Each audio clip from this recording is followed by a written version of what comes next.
lo mātou tamae o ile langi. Ia vi ia lava lau a fio e whaavau. Wa o le tamā tangata soifo uma. O mātou ulu whale mai ma le fia i lo malu le sapati. Mātou te tāpua ia te oi le awa ma le mingau e te tawai. Mātou whapeatu le li e pa ia lava o i o wawau. Maftaina i mātou le amatango le nesauninga. E ala le mafuta mai o logo ngang pa ia se ia whaiwina. O le vi inga e tu mau ia te oi lo mātou te mā. O le talo le malolenga e ala ia Yesu lo mātou o li whaola. Amen.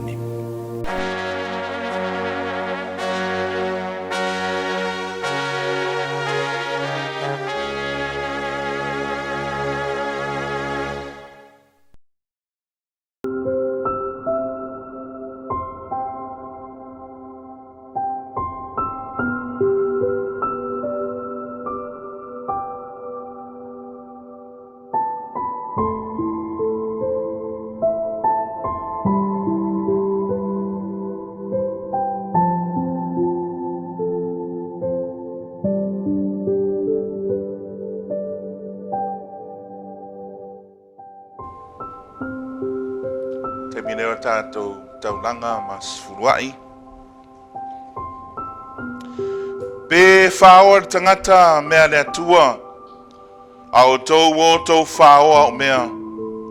Au o tau whai mai. Nia ea o mea ua mātou whaoa. O tau whaoa me sfuruai a o tau mea. A toa ma taulanga. Ua matua whaafanoina o tau erenu umalawa. Au wā o tau whaoa o mea.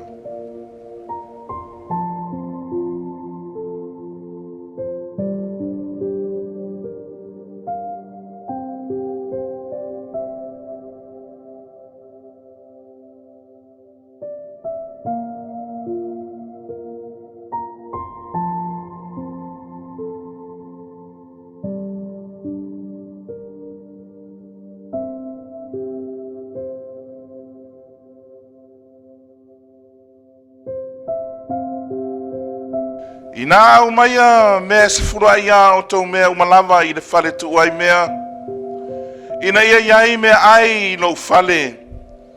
Mai o tau tofo mai a te au le nei mea. Ua whetalai mai ai o vau au.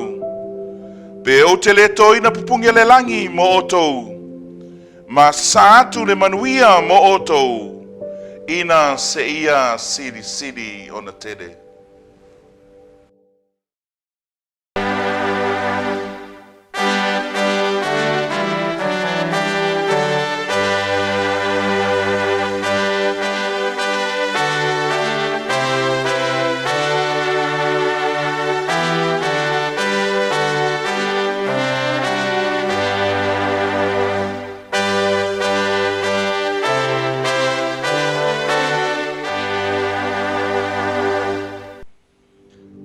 Lo mātou ta mai o le langi e via lava oe le atua e whaavavau lava. Awa sa ta ape ro nuu ma tofu tangata malana sa tia e. Sa e foai o lātou a ao le taui wa umana e fola ina. E alai lo mātou tau tua ma ngā lulue. Ai whaafetai I le antua I lo whaamanatu. E ale le sfuruai ma le taulanga. Le tupe ma le tamau ainga na e taui whaadiani o mātou ainga. Mātou te talo le atua le nei tae ao. O le sfuruai ma le taulanga. Mātou te talo whaamonimole se I alofa whaapa ia. Whaapa ia ma whaamanuia I le whangaina. E le ngata I te tono lau ngā ruenga. Ai mai se le atina ina. Whamanuia I a inga. Whamanuia I e kalesia teitasi. E tusa ma le lafoina o taulanga masfuruai. Mātou te talo ia iai bea o whaamnianga.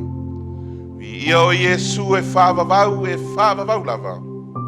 Amen.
te talitonu o se lao le leilea.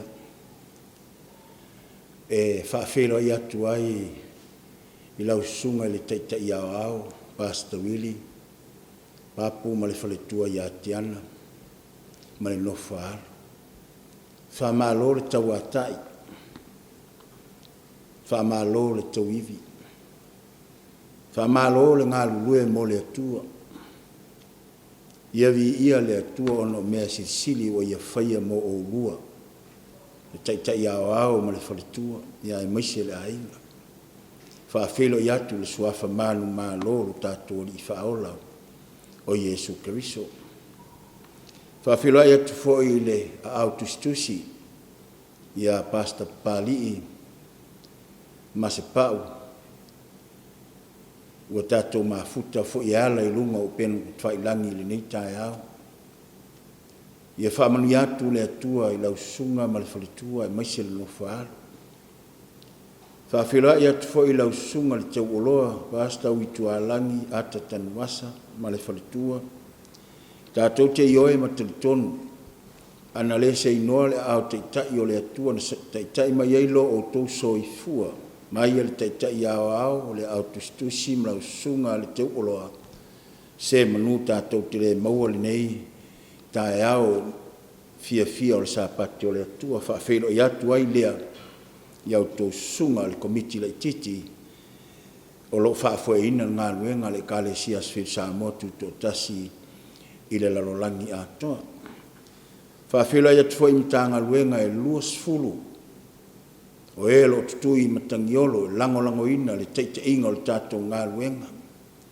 E wisa fisaua ina lo tō soifua mo le tātou wola nisi o le au whai ngā luenga e whaamai o le neolanga. A ieli talitonunga sa tapu a ina ele atua lauto soifua e uilava na uafe moe. Nisi o lau whai ngā luenga le tunga mau. Le aise mea tātou te whaanono ai a wā ua ieilu tātou talitonunga.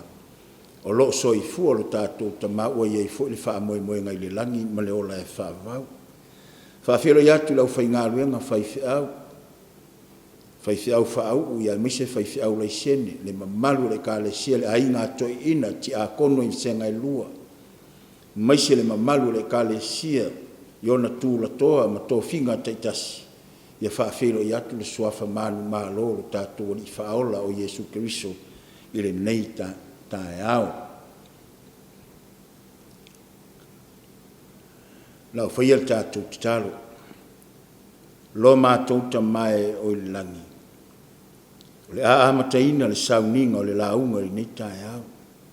E whaifua le nei sauninga lo mātou ta māpe au noa maoe.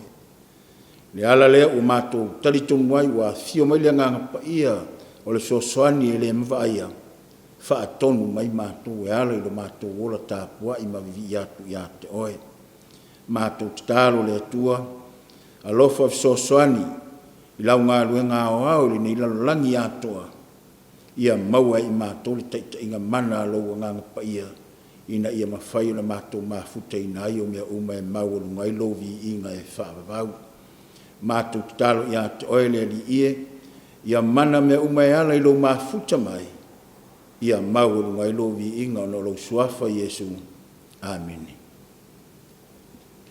Le atatou fia ngai ma le launga ili nei tae au.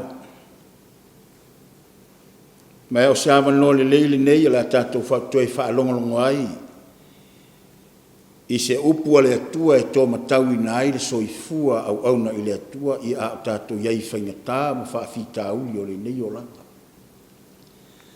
Ma i oe le teritonu, wau tō soifua nei i se soifuanga sili o na matautia. Ma ua vesi uma mea uma e whaamatala mai ai i tātou. Le taimi a le atua ua lata ina uma. Mai leo toe utuwa le te leo o mea tutupu i le larolangi. Ai mai se whaamai ua le maua se fō. O i nā tātou te ilo ai le moni ma le whaamaoni o le upu a le atua. O le tusi whaitau o le tātou launga e maua le tusi o Ioane. A o lona ma tā upu e sifulwha o whaupetas e mua e o i leono. Whapea le whaitawina o le tusi, whamatala ai, au o le atua tuale o tau loto. Ai au tau whaatua tua i le atua, ia whaatua tua mai fo i a te au. E tele mena no whaile maota o lo tamaa, ana le aipo o whaiatu i a te o tau o te alu, ma sauni se mena no whai o tau. A whai fo o te alu, ma sauni se mena no whai o tau o te toi sau. O te talia foi o tau ia whaatasi mau, ina ia iai o tau le mea o te iaia. Wa o tau iloa le mea o te alu iai, wa o tau iloa foi le ala. Wa whai mai tō mai a te ia lea li ie, ma tau te le iloa le mea e te mali watu iai, ma tau te mawhaia whapewheo na iloa o le ala. Whamatala Iesu le whaupeono, wa fetala yatu Yesu ya te ia o au nei le ala. Male upu moni, male ola, e le alu atu lava se tasi i le tamaa, pe a le ui mai ia te. Wa matua wha mai o io nei o lo tatu o li wha aola woe. A wā o tatu i se vai taimi o le lolofi mai o talitonunga ese. Ma ua matua wha manino ai e Yesu Keriso. O Yesu o au le ala. Ma le upu moni ma le ola. O le upu le wha mafa mai e Yesu i. E le alu atu lava se tasi i le tamaa. Pe ale ui mai i a tea. Tele taritonunga. Tele manatu. Tele langona. Fausia e tangata. Tau mawhai e whauailona a wala e alu i le langi. Pe o le tala na whai mai le atua ia noa e leto i ese lolo a e nofo ia ni malota ia mawhau le olo e tau le langi ma le manatu o le awala lea. Pe i tai o te mana e tau ia te oe e le stangata le atua e pepelo ai e le alu atu lava se tasi i le tama. Pe a le ui mai ia Yesu. Whafonga la tato ia i o le il whamtalanga le tuspa ia i le tai o nei. O le matua o le launga, ua whetala yatu Yesu ia te ia, o au le ala, upu moni ma le ola, e le alu tu lava se tasi i le tama, pe a le ui mai ia te. Whai marfisi le toma ia Yesu, wha pe whele mātou loa le mea te anga ia tu iai. O au le una e tau mai, o au le ala, upu moni ma le ola, e le alu se si tama, pe a ui ia tu ia te oe. Vaenga mua o le, la unga le tau nei, woe, wa nao Yesu le awala i le lami.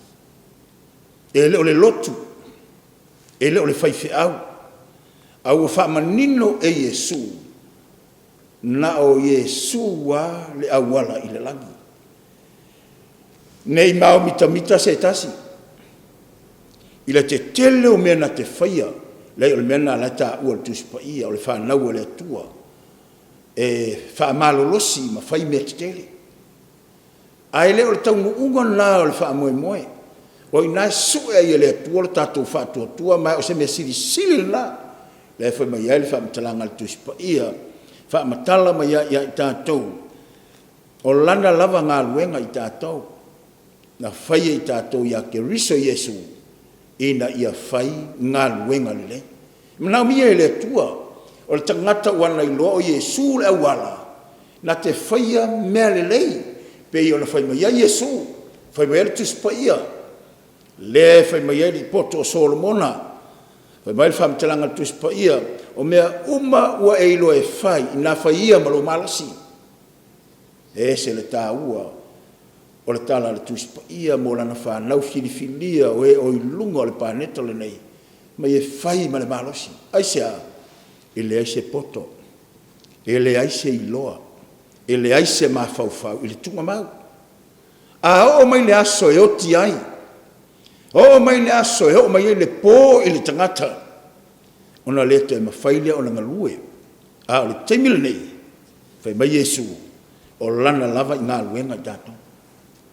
Na ala na whaia i tātou, ina ia whaia ngā luenga le lei, wana Yesu wale a wala i le langi. Ele o le whaifi au, ele o lotu, ua nao Yesu, le awala i le langi. Waenga mua le, o le fi au o le atua i le tai aula nei. ua au mai e Iesu le whaaonga tātou te sāwa wali atuai. O le tele o tangata le soifuanga le nei, ua whaao lona o langa i lesi tangata. O le tangata na le lei au tau au na le lei, aisia ua whaao i lesi tangata.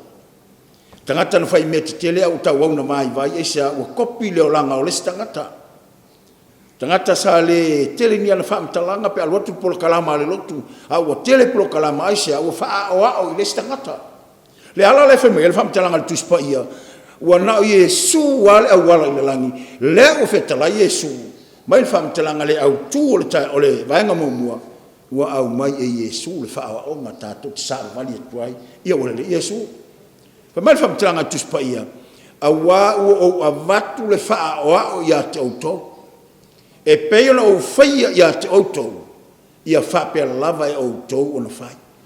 Le taimi o le paseka, le taimi o le murmulunga, na tua Iesu ma le Iesu loi, ma le apa whano mai, ai whaatino ai, le sauninga o le loto maunano.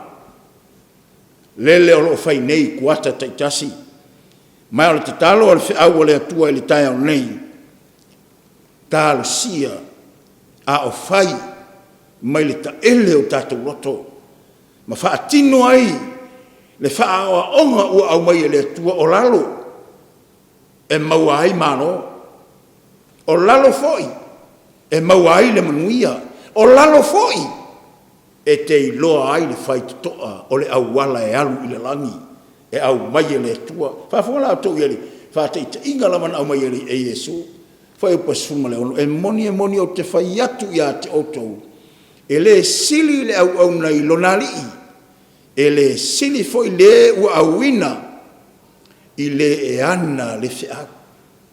E lo roto a le fina ngalo le atua pe a tātou matua whaasanga nei e tala noa i ai. O le auna, e le sili lo nā lii. O le alu tātou wola auna. Tu ina atu o tātou wola atua i le ngā ruenga le atua i so se vaenga e te au ngai e iai lo walii. E iai lo walii, o Iesu Keriso, o lena whaia le tongi ola ma le taulanga mo oe, na ia lawe a ina oe, e leo se povi po se mamoe, a olo na toto, na au mai e tongi ola ina ai ta ua, a whamailo le tala le tispa ia, e o ai la au auna, e le sili la au auna, i le ana le whiau, leo pula lea le atua, leo kumonia le atua, wa au maia, ina ia lawe a ina ia nganga, o le whaanau o le atua i tawhai fia o le lorangi. Ina ia lato i loa, le whaawa onga, e maua i le tangata, le ola e whaavavau, o lo tātou sa ili nei e le aise lotu. Ua masani no walu te le potonga lau whingaruenga i le ngata o lau lii, a o nuk mawai ki tono sa mo nei. E le aise lotu, e le whai mai, o lo whaatali le fio mai o Iesu. Ai a o le tanu tangata mai o lau o i le langi. O le mele nā lea lai on au mai le fi au le tufa mai e le sili foi le u auina i le e ana le fi au. O e maa u o le tangata e au auna. O e maa u o le tangata e auina atu le fi au le atua. Tātou te o ma mautinoa, ma le mautinoa le lei, o le fi au lea tātou te aveina, e whaalango iai le ola ma le oti o tangata. Pia a whaia te whaia le loto mauralo. Ma e si la fia e iai le e ana le whiau, whaafonga la tala tuspa ia. A whai fo iwa ia te autou ia mea, a mu ia autou pe a autou whaia. Whai malolo Iesu, mo oe mau, le au auna, a whai ia te oe soifu au auna lea. Lea e whai mele tala tuspa ia, lea wa auina atu, a whai ia te oe le nā, le upumoni, le tala le lei, le whiau le atua, a whai ia oe, au e tena nā le whiau. Au e te tāwhio fia le whiau. Whasoa, tufa, lawe ina ai, ni a nganga mō lo tātou wari o Iesu Keriso. E leo au tō umau te whai atuai, wa au loi la tau na o filifilia, oka. E whamatala Iesu, le tala lea, a whema Iesu. Le o tō umau le tuatue, o lea o au loa le tangata filifilia. Tō si fia o tō i ele, le whaamtalanga le Iesu o te nofo mo mafau faule, le upu fo i lelea, i le tusi o whaaringa. Whai mai le whaamtalanga tusi pa ia o ua to toi o le whanau o le tua. Tangata ua whirifilia, tangata ua whai o lato loto, ua whirifili fo i o lato, le ngata i whirifilia, a ua whirifili fo i o lato loto, e a mea lato i tonu le li o lea, o tangata to toe. Tangata to toa. Tangata i whaua ngā luenga le tua, ma o lato loto ato toa. Le ai se fetilo tilo fai, le ai se solo muri, le ai se tu muri, ua whai mai le tala tusi pa ia, a tu umuri le tangata uoe. E le tu umuri i se manuia, a tu umuri le malaya. Amen. Whaafonga lea, whaamitala pe e Iesu le mea le fina ngaloai mo tātou. Whai mai lo leo le whaamitalanga Iesu, i le mātai o le sutasi lo suniva. Ia o toua moina la uamu. Ma ia o tou wha o ao iata. Le ala le no whai atu ena leila, o te wha o ao te whai whiau. O te wha o ao si toi ina. Se tangata lotu. Au foi te wha longo tala. E se sea iou manatu. E se sea iou langona. O e toi lava a e la i le whai toa. O le whai toa o manuia. A e toi se sea. Aisia. E te leo lo le wha o onga leo a mai le tua. Ia o toua moina la uamu. O le tāua ia le tala tuspaia. Ma ia o tō wha o ao ia te au. Awa o au lea ngā malu ma le loto maula. O la maua lea e o tō. O le malu o longa mo o tō angata. Tele o te ngata o le tato e ka le sia i tawhai fia o le rangi. Talo whae. O lona nau uma o tato loto i le tato fia i le langi ma le ola e whaava. E o fo ia te au ia maloko a inga. O te telefoni atu nei la o whanau tawhai fia o le lalangi. O lae ngā lulue ai. Whiatu ngā lulue. Ma ia mautinoa. Le whaawa onga ua mai e Yesu. Ngā lulue mautou loto ia maunaro. Ngā lulue mautou loto ia maunararo. Aua le wha maururunga. O le a se tala e tuale. Le a se tala e tuifo. E le au tai mo ngā luenga le tua. Fai le me fai mai ai. Awa la to o hala mai ai le upu le tua. Mai lo le whamtalanga na le ilan. O na maua le oto. O le malo longa mo oto wanganga. E le ngata te file e mua i la langine. E te soifua malosi ai. E te soifua malolo ina ai. E te manui ai. Ai ua iai to tonu o lauloto. Lou wha moe moe, o le aso e a fio mai ai liri. Langa ina i tunga mau e, maali liwa ia Iesu Keriso. Ai li ua i lato, o e tung mau li tala lele, o a whainga tāma wha fi tauri. Maua mawanu, ai ua fili lava, na te le tali atu li wha maururunga o e wha maururunga. Na te le tali atu i pua ngai au mai tangata. Ai o va ai o tātou mata. Na o Iesua le au wana i le lani. Wa ia au mai le wha o onga. Awa o le anga malu ma le loto maulalo. O na maua le e au tau o le malo longa mo tonga. Sistek le lalangi atoa. Malo ngā lue. Malo le tau tua lotu. Malo le tau tua i le tua. Malo le loto ala lofa. Awa te ilo o so sa mo nei. Ia te o tau uso ma tua whawhine. Sunga i whawhia ngainga. Tai au au. Komiti lai titi. La o topolo kalama. O lo whaasoa mai. I le lalolangi le nei. Ai mai se sa mo nei. Filipi e lua foi po lima. Ia iate o tau fo ili alama manatu sa ia Keriso Yesu.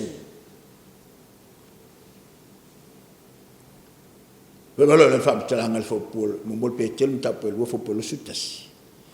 A wana wala awina o tau ona o le alama mea. Le ale mea. Na tinga aina Keriso lava o le suya o tau. Wa tuina mai ai. ia e ia le wha o mo auto. Whafonga le whamtalanga lea, le ka le si a le si stek le langi atoa. Ua tuina mai ai e ia, le wha mo auto. Australia, New Zealand, Amerika, Samoa, fea lava le mea o iai ngā letua. Ina ia outou muri atu i ona tūlanga au. Le ala le len me su le Ioane le su fafu kono. E le alu tu lava se tasi le tama. Pe ale ui mai acha. Le au fai mai ai le famtalanga ala apostolo we ya mol mawina wa tuina mai ai e ia le faau. Moi tatou. Ina ia outou muri atu i ona tūlanga au. Woe. Ya wala le lemna o Yesu. Muli tūlanga au Yesu. Savali ni me savali ya Yesu. Ina ia vea i tātou ni tangata e iai lo tātou wha moi. O le wha apea o lo tū mau ia i tonu ia te ia. Woe, e tatau o na savali o le na tangata. Wha apea o le savali o ia. E lo le savali o Yesu sapati. Ai hao le sapati o malolo. Se i vanga na yo tātou usolo mawhatia i atunu mamao. E leo mawhaino sa vali a ngai malu. Alo o mau atu inunga o penga te whailangi. Ala tau tapo inga lo whaini. Ma lo tau tua ele atua. Whaafitai lo tau mana tua o le atua i mea. We uina pua ngatia. Woe. O se o le whaapea o lo tu mauia i tonu ia te ia. E tatau. E tatau. E leo se mea tau whaatatau. O le mea tatau. O le savali o le natangata. Whaapea o le savali ria. Afa i savali Yesu le malu o le na. Afa i savali Yesu le loto maulalo o le na. Afa i savali Yesu e whaingalu e ngalelei o le na. Mea uma. Le efe me ele tala le poto mea uma o eilo e whai eo lima. Whai malo malo si whaawao. Ilo wali whaola. Ai whai lo loto maulalo. O afa fita uli o mai. E tai le atua i mea oma. Vaenga lua. O launga le tai hone. Ua tau mai e Yesu le whai tutoa e ui atuai. E se le alofa o le atua woe. Ma tau tia, na tele na tia se mea i mora na whanau. Na te whaasoa mai lo na fina ngalo. Sa saa mai o na langona i lana whanau. Ina, whai mai le ione tolu whai pesfuon. Ina ia le whano se tasi e whatuatua i a te ia. Ia maua e ia le ola e whaamau. Sister, malo le fai me te tele mo le atua. Mai whaftai atua i le taita iau au. Ma le polo kalama mo saro fata. Se furu vai aso le whai tato whansala ua uma. La ualu le whale tōna i le teimi nei. Se furu fo i le whale tōna i male. Ma le maoto le whawhia ngaina. Ai se au ala ina mawhai.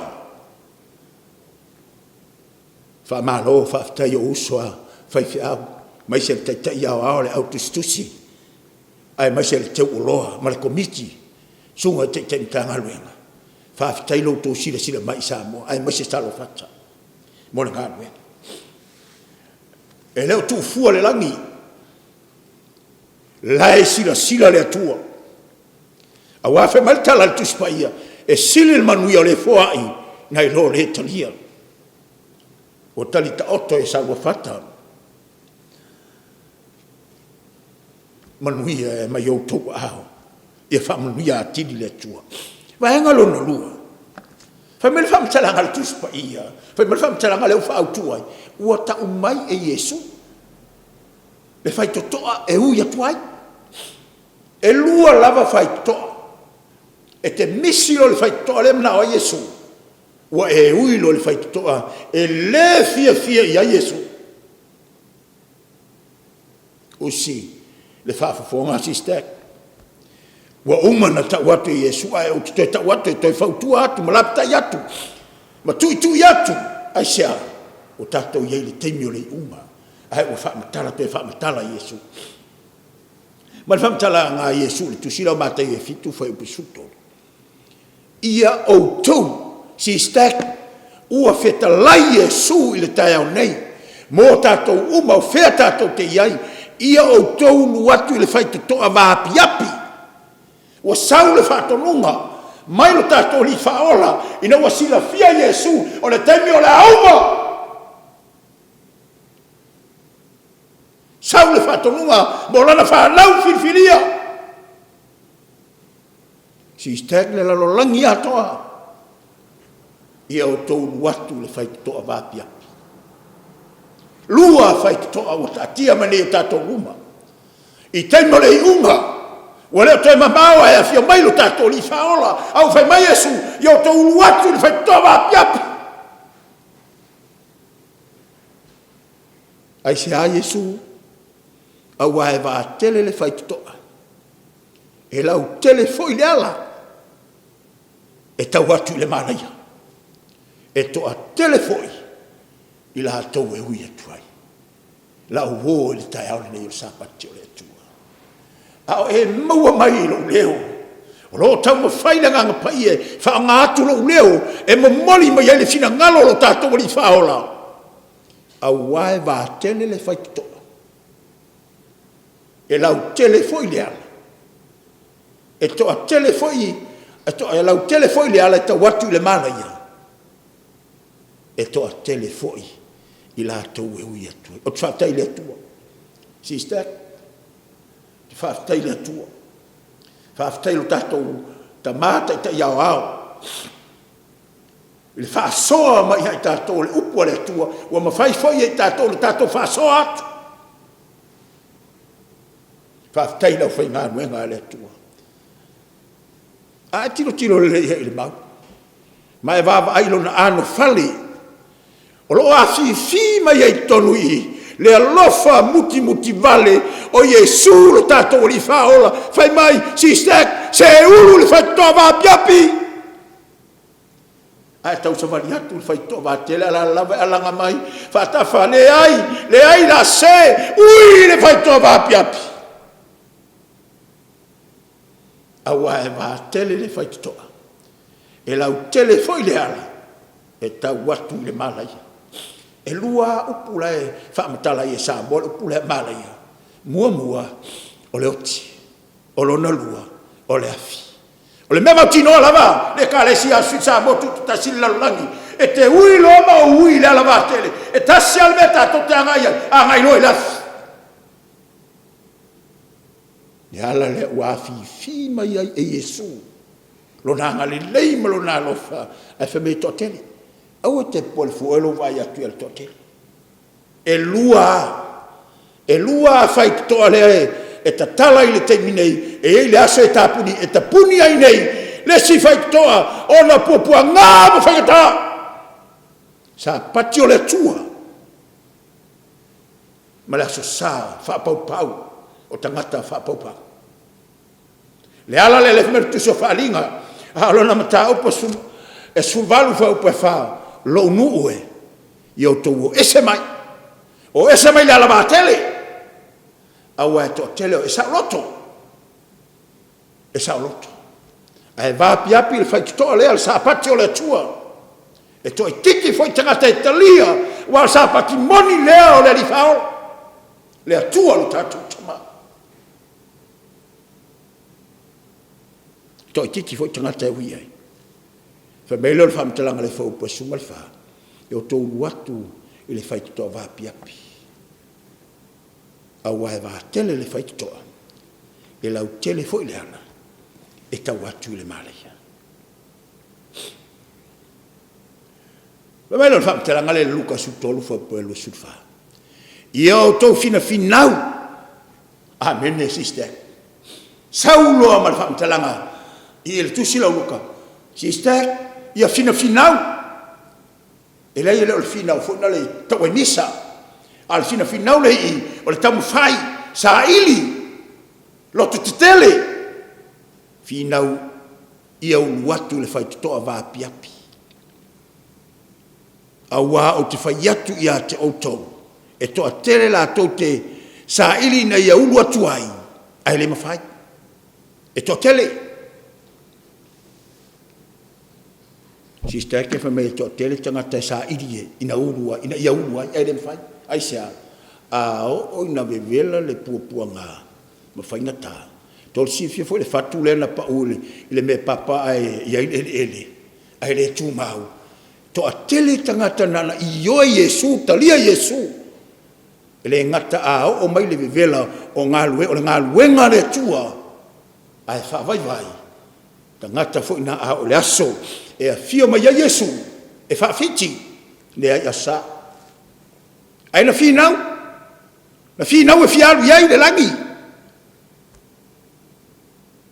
amin ai na vela loa po ngai no le ai a le fai lona sa watu na mau le fa mo na mai le tua te wala tua tala ya no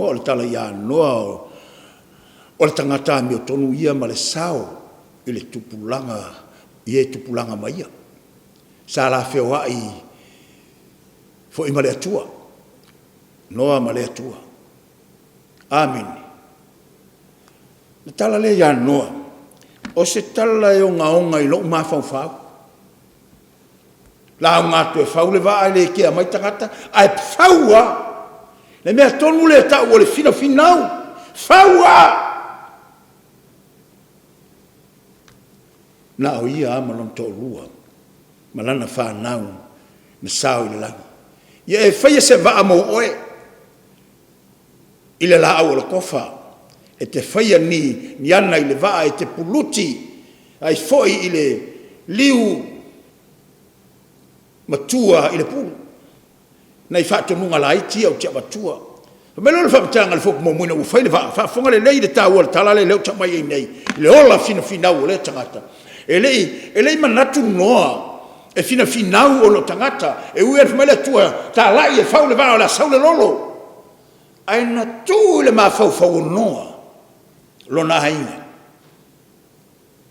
ta mai le tai au le nei o le sapati o le tua se e toi mo mana natu a se wainga se tanga ia nei o au tafa se o to lua me se au fanau o e faua e se va mo lato pe o to fa ta si mal fanau fa foro le tala tu spaia o fetala ya tu Jehova ya no ina ulu atuia o oe atoa ma lo ainga uma ile va awa o ilo oe o le ami o tonu i o luma i le nei tupulanga. To si fio tol mele le sa idi mai le atua ili. Lana whanau lalo langine. O le tangata e whaia mea tonu. Whaia le ami o tonu. O malta ua ami o tonu ina tātou. I le totolo tātou li whaole. Ai o le tangata fina finau. Whaafonga ia ina isi. Ia le tala lea. Whabela tātou whaia. Le tala lea le whawhine. Le tala finau. Tasua le tala tāua. O maia, ile fina finau. O na saua i lea ia te ia o le whawhine ma le whangus ala pasa. Ua ia le sua au manongi tau tele. O na le lingi ai lea e i lona au. Au ta oto ia e tau mafa. Whafonga ia le whamtaranga wala ina au mai tono launga le tau nei. Mai ua i loa e ona so. Whafonga le nei. Lai ta oto Yesu e tau mafa. Alfa fine leo le sa ilise foi sono fa o tanga se awala na te mo se manuia ai fa fonga tal tu wai loe ona so ona tinga i leo la to loto wala to fa peane se ale mea o faia o fa ma wai le nei mea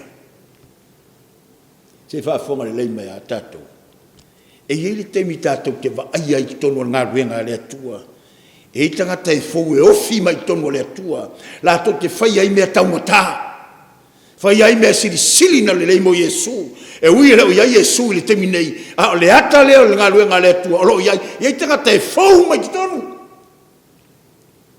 e o mai male mea sili o no le ua ia lofa wala to whalongo ai le ua ia lofa wala to maua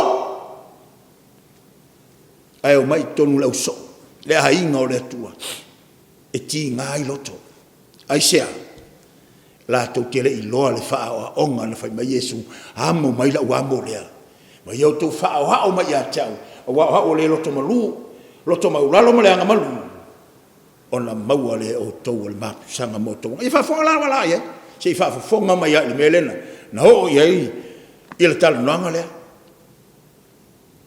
awana whaatauina le nā sua au manongi, po ua tele sona tau, e fua ina atu ai, i e matitiva. Te iau na nofo rātou ma whaile whai unga, a le whai unga le tina lea, o te alu ia Yesu, ma le whangutaunga tā lea. I au wala o au mai e Yesu, tātou te sāwawari ai, aisea, o ia tātou te mawai le manuia. Vaenga lua le whiau, ua tau mai e Yesu le whai toa, e ui atu ai. Le ai a se si awara pe le whai mai Yesu, il tātou matua i le tau nei. Fitala iatu Yesu i a teia, o a unei le ala ma le upumoni, ma le ola. E le alu tulava se tasi i le tamaa. Pe ale ui mai a teau. Le tatou awala na ile lagi. Talo le tua, ia iailo na ngale lei, ma iailo na whaamanianga mo tatou.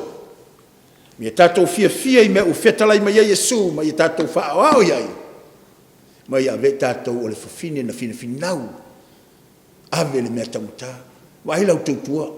Wailau tautua i le atua, po e tautua i le atua i mea tamuta. Ina ia ave ai oe o si tangata. Tauanga ina, tala ina lalolangi ato alona lua. Wa aipa wa iele ngang pa i ole tua i tonu yate oe. E sui le mawa ai ole ai ngā tua. Na te ina oi mea uma tātou te iai. Ia i o tuai mea uma ilona vi inga e whaavau.